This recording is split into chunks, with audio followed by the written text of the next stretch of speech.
Skyrock pour les militaires. On poursuit notre point hebdomadaire des opérations menées par les armées françaises en Europe et sur le territoire tricolore aujourd'hui. Concernant le flanc est de l'Europe, on débute avec l'Estonie où la compagnie d'infanterie légère a clôturé son mandat. Lors de leur déploiement, les chasseurs alpins ont participé à de nombreux exercices bilatéraux pour consolider la coopération entre les forces françaises et estoniennes. En mer Baltique, après plus d'1 mois au sein du Task Group maritime de l'OTAN, la frégate déployée en Baltique a fait escale à Oslo en Norvège avant de regagner Brest. Les 2 bâtiments de la marine nationale qui ont été engagés dans l'exercice interallié et interarmé Picné en Estonie, le chasseur de mines Croix du Sud et le patrouilleur de haute mer commandant Blaison sont également rentrés à Brest.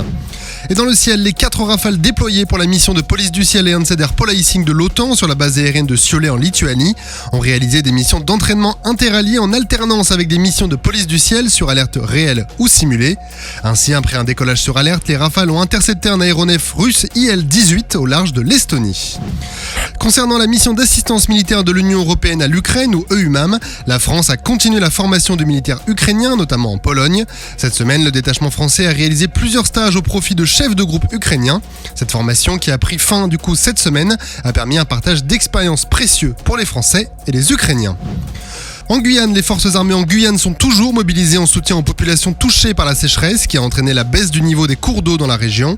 La situation est revenue à la normale dans la zone Est. En revanche, sur le fleuve Maroni, malgré une légère amélioration, le niveau des eaux reste bas, ce qui rend le ravitaillement aérien toujours indispensable. À ce jour, depuis le début de la crise en octobre, la mission Orsec Eau a totalisé 69 vols et permis la livraison de 180 tonnes de fret. En parallèle, les forces armées en Guyane poursuivent leurs opérations de lutte contre les trafics illicites sur le territoire national. Ils continuent leur engagement dans la lutte contre l'orpaillage illégal où les forces armées en Guyane, en appui des gendarmes, effectuent des patrouilles depuis leur emprise militaire. Et la lutte contre la pêche illicite se poursuit également avec l'opération Mocaran. Sur terre, sur mer, comme dans les airs. Skyrock PLM, en équipe avec Uneo, la mutuelle des forces armées.